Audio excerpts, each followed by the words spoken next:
With the champ, Anthony, man, just a difficult injury. He was playing at a really high level for us, one of our leaders, and I know our medical team will take great care of him and as he goes through his whatever process it is they need to repair that injury. I don't have the words to. It's just sickening that we can't take care of the football on offense, and I've got to get that fixed. And I think we had 431 yards. They had 334. I thought our defense, other than third and longs, if we could just get off the field on third and longs, that defensive effort would have been remarkable, truthfully. But the third and longs they got 2 third and long conversions on penalties, and then converted, I think, 5 of 8 third and longs, which is we can't do that. But they played hard on defense, and I think our offensive guys played hard. It's just discouraging. You have one possession in the first half that you don't turn the ball over as you're moving it, and we turned it over on Arkansas 29, the 0, and the 27. I don't know how many points they got off of that, but it had to be some. And obviously the possession time in the first half when you're doing that is atrocious. It's miserable to watch that. Start here, Jacob. Coach Hank got his second collegiate start today, struggled for the time that he was in there. Was there any doubt that he was not going to be the starter this week? And then what did you see from Peyton later on in the game that takes you to next week? I thought he deserved and earned the right to have the start. I was anxious to see how he performed in SEC play, and love Hank. And I want to say this, I'm big on our players knowing that they're not defined by performance as an individual. That's a bad precedence for me. They're loved as individuals and cared for, but this is a performance-based business for me, and I get judged on that. They get judged on that, and he did not play well in the first half, and missed open guys, and obviously threw the ball into coverage, and we're in red zone again, and double clutches one and kind of floats it over the middle, and so obviously we're not doing a very good job coaching quarterbacks right now. And I thought Peyton's was pretty solid. I thought it was pretty solid. I thought, he had one off of hand again that was picked, but it was the right read, and I'll have to see how hard the catch was. I'm not real sure how hard it was on that, but thought he played solid. Coach, going forward, how do you get off the field in those third and long situations, and how badly did that hurt your team this afternoon?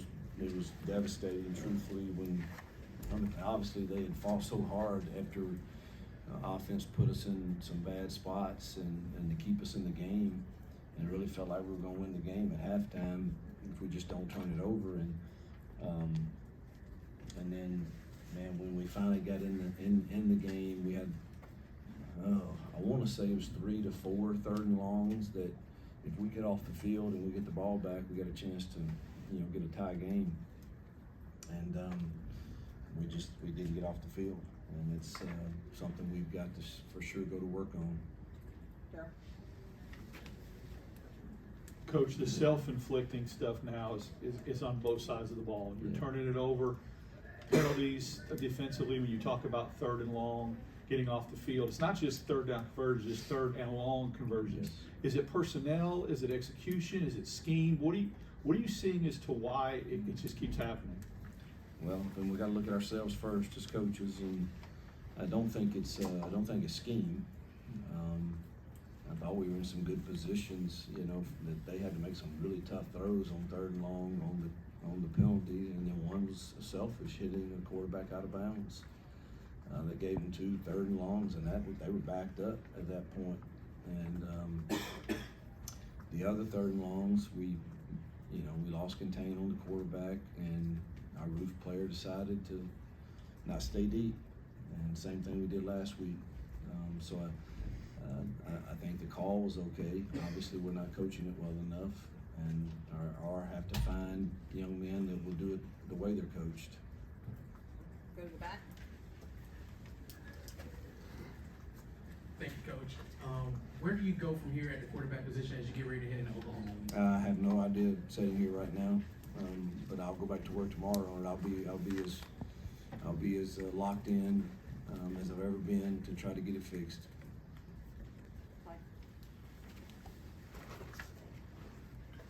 Coach, today we saw some empty sets. You tried what looks like more different things out there. What was the strategy on how you guys were planning to attack the defense today, and how did you try to adjust here in the second half? I thought the plan was really good, honestly, and didn't feel like at halftime we needed to change anything. We've been effective running it. People were open. I thought we could win some in our empty sets with our receivers, and we were willing to go from empty to other sets too if we felt like we had an advantageous box. But I'll have to look and see how effective it was. Obviously Dre's touchdown came out of that, which that was our answer to their pressure. It was a side adjustment, really good job by him and Peyton seeing that. Go up front, Jason. Hugh, offensively, when you start to look at the mistakes, those things, how do you balance, hey, this is what we do with, or maybe these guys can't execute what we're doing? Unfortunately, this is what I know, and I know that there's people open, and I know that we're running the football. And we got to find a guy that won't throw it to the other team.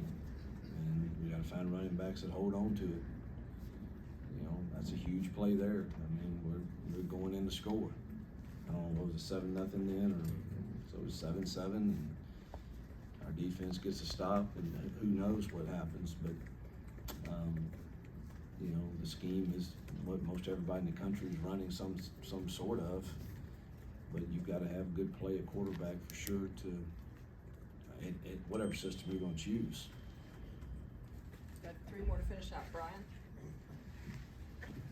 You guys are recruiting at a level that Auburn hasn't really seen in decades, several decades.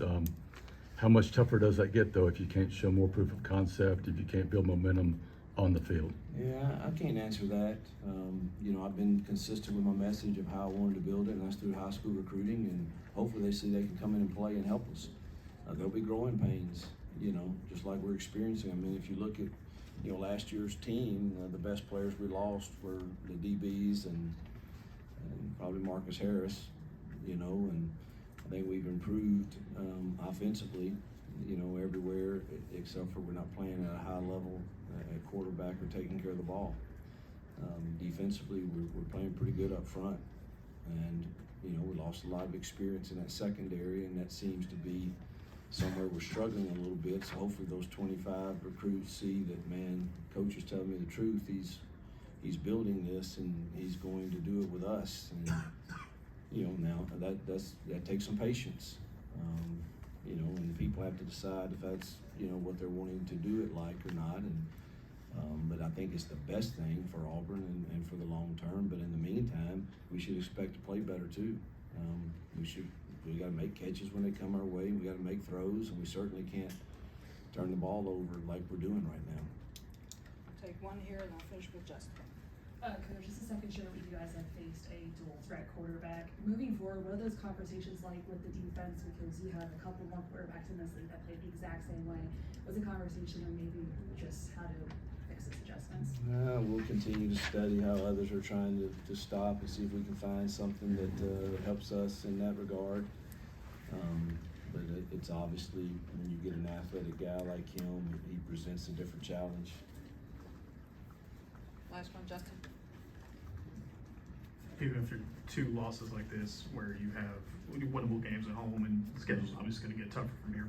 What's your message to the team to try to, kind of rally, or what was it after a loss like that? Life is full of tests, and we're being tested, and we're either going to pass the next test or fail it.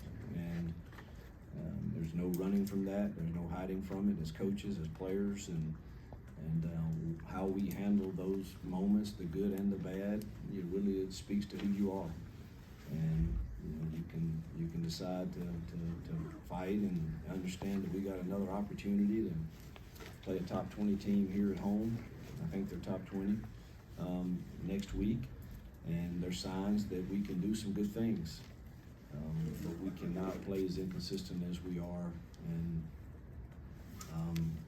that's getting really, really frustrating and old. I'm sure it is to a lot of people.